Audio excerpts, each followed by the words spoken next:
Alvin Aragon may ex na transgender. Vlogger binunyag bakit galit na galit siya sa mga bading. Pero bago ang lahat, kung ikaw ay bago sa aking channel, huwag kalimutan na mag-subscribe at i-click ang notification bell for more trending news. So hindi pa rin tinitigilan ng mga netizens ang dating miyembro ng sex bomb na si Izzy Trazona at kanyang asawa na si Alvin Aragon. Inuulan ngayon ng negatibong mga komento ang mag-asawa, lalo na si Alvin, matapos magsilabasan ang mga video clips nito sa social media patungkol sa kanyang mga paniniwala. Nag-ugat ang mga kritisismong natanggap ng dalawa dahil sa panghuhusga ni Alvin sa sex bomb girls at sa pagtutol niya na maging bahagi si Izzy ng grupo. Hindi rin nakaligtas sa mga puna ni Alvin ang mga mister ng sex bombs girls na pumayag maging bahagi ang kanilang mga misis sa reunion concert ng grupo. Nagsanga-sanga pa ang issue nang maungkat na hindi pabor si Alvin sa sexual orientation ng kanyang stepchild na si Sofia Trazona. Si Sofia ay anak ni Izzy sa dating karelasyong si Michael Navarro. Bukas si Sofia sa kanyang transition journey bilang trans woman, tahasang nagsabi si Alvin na taliwas sa utos ng Diyos ang pagiging miyembro ng LGBT at naniniwala raw siyang sa impyerno ang bagsak ng mga ito. Kontrobersyal ang mga pahayag ni Alvin, ayon sa mga bumatikos dito, dahil naturingan itong self-confessed born-again Christian pero ganoon na lamang kung magkondena ng kapwa. At kamakailan lamang ay isang social media personality at isa ding miyembro ng LGBT community ang nagbulgar ng nakakaintrigang nakaraan ni Alvin.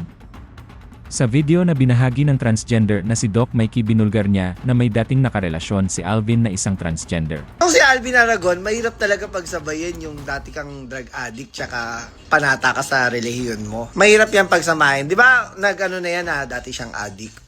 At saka, sa pagiging homophobic niya, nagtataka ako. Dati may jowang trans yan Kaya nagtataka ako, galit na galit siya sa Becky. Dati yung jowa niya, trans. Nagtataka lang ako, bakit galit na galit kasi bakla, dati yung jowa mo bakla. Binunyag din niya kung bakit galit o ayaw ni Alvin sa mga bading. Ayon sa kanya, marahil dito ay dahil sa kanyang relihiyon. Pagbabahagi niya na mayroon daw mga relihiyon na ayaw o hindi tanggap ang mga katulad niya. Ayon sa kanya, kinamumuhian daw nila ang mga bading o trans, at kapag nalaman nila na ganun ka ay papalayasin ka umano nila sa kanilang lugar sambahan. Kaya sa tingin niya yun ang dahilan kung bakit galit si Alvin at hindi niya tanggap ang anak ni Izzy na si Sofia sa pagiging bading nito. Guys, meron talagang ganyang relihiyon na ayaw sa Becky. Na-invite kasi ako dyan So, etong sinasabi kong relihiyon nito, more on sing and dance. Parang concert. Pag nag-dance-dance ka na Becky ka, ayaw nila yan. Swak na swak dun sa anak nila na si Jason D. Ayaw nila. Ganyan na ganyan. Pag naggagaganon ka, dyan sa relihiyon na yan, syonggal. It's either bubulungan ka, wag po kayong ganyan-ganyan. Or else palalabasin kayo dito. And ayaw nila na ikaw mukha ka ng babae, papasok sa CR ng pambabae. Sisitayin ka nila. Kaya nga 'di ba, yung asawa niya, itong si Izzy, ganyan din ang paniniwala. Hindi niya rin masyadong tanggap yung anak niya.